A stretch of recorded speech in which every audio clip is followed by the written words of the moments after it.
Island Rec Center Weekly Update. Want to let you know we started out a great week of camps here at the Island Rec Center. We're in week 2. Had a great week last week, but I want to tell you we have lots of other fun stuff going on. There's still an opportunity for you to get in the basketball camp, the Little Hustler basketball camp. Call Bob Rozak here at the Rec Center. We'll figure it all out for you. It's over at the Christian Academy. We appreciate the help of Kenny Conroy. He's the head varsity.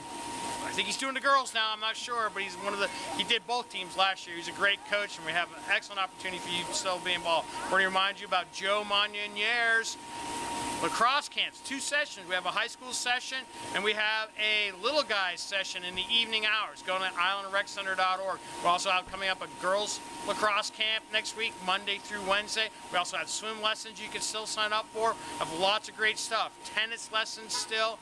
Don't forget, here it is. Summer Jams tomorrow night, Tuesday, at the park, 7 until the fireworks go off, a little after 9. We'll have music there. Jeff Taylor, Budweiser's one of our sponsors. We'll also have Smokehouse, wonderful barbecue, street meat hot dogs, lots of great stuff. We'll see everybody down at Shelter Cove Community Park. You can come about 6:30, hang out, throw the frisbee. Jumping Jack's going to be there with kids stuff. We have lots of fun stuff going on. You want to look all this up for times, dates, how to register, go to islandreccenter.org. Please remember, the Island Rec Center, we build community.